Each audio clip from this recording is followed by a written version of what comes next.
শাহবাগ থেকে হঠাৎ করে দুপুরের পরপরই এখন থেকে আধা ঘন্টা আগে তারা বললো যে আমরা প্রেস ক্লাবে যাবো। এর আসলে বিষয়টা ছিল ওরা মূলত হাইকোর্টের যে রায়টা ছিল তাদের এগেনস্টে গেছিলো। আজকে একটা রায় হওয়ার কথা ছিল, এটা ওরা জানে। পরে এটা কজ লিস্টে আর ছিল না, আজকে এটা উঠায় না। যেহেতু উঠায় নাই তো ওরা পরে হয়তো উঠাবে কয়েকদিন পরে। এই বিষয়টা ওরা খুব ভালো করে জানে, কিন্তু ওরা ইচ্ছা করে আমাদেরকে বলছে আমরা প্রেস ক্লাবে যাবো। এই প্রেস ক্লাবের কথা বলে কিন্তু ওরা যখন এই শিক্ষা তখন ওরা কিন্তু যাওয়া শুরু করছে সচিবালয়ের দিকে। সচিবালয়ে তো আমরা এমনিতে প্রোডাক্টিভ এরিয়া, এখানে 144 সবসময় জারি থাকে, আমরা তো ওখানে অ্যালাউ করতে পারি না।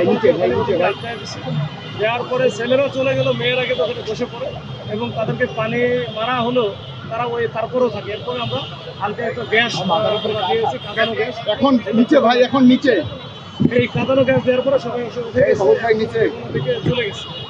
এই হচ্ছে অবস্থায় এই একই গ্রুপ গত 2 সপ্তাহে মানে মিনিমাম 7 থেকে 8 বার বিভিন্ন জায়গায় তারা এই যে অন্যায়ভাবে কিন্তু যাচ্ছে। কখনো রাস্তা দখল করতেছে, কখনো সচিবালয় দখল করতেছে, কখনো হাইকোর্ট দখল করতেছে, কখনো শাহবাগ, আজকে আবার এই শিক্ষা ভবনের সামনে। তো আমি এটা বারবার তাদেরকে বলেছি যে যেহেতু এটা কোর্টে গেছে, হাইকোর্টের একটা রুল, হাইকোর্টের আদেশ বা রায় হয়েছে, আপনারা ওইভাবে আইনগতভাবে এটা মোকাবেলা করেন। কিন্তু তারপরে তারা রাস্তায় থাকতেছে, তাদের ধারণা যে রাস্তায় গেলে আমাদের চাকরিটা আমরা ফেরত পাবো, এই হচ্ছে তাদের বিষয়। এখন পর্যন্ত কতজন গ্রেফতার করেছেন আপনারা?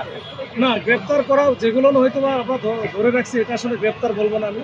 এটা হয়তো আমরা এই ডিটারেন্স ক্রিয়েট করার জন্য আমরা হয়তো আপাতত রাখছি, যেন ওরা ভয়ে চলে যায়, এইটুকু। এটা আমরা প্রতিদিনই এটা আমরা ছেড়েও দিয়েও দিচ্ছি, যাতে পশুগুলো ধরছিল দিয়ে দিচ্ছি যে এরা তো আসলে শিক্ষক হবে, মানে ছাত্রই আছে অনেক বা ছাত্রী আছে, এটাকে আমরা ওইভাবে চাই। ঠিক আছে, থ্যাংক ইউ ভাই। ভাই বন্ধুরা।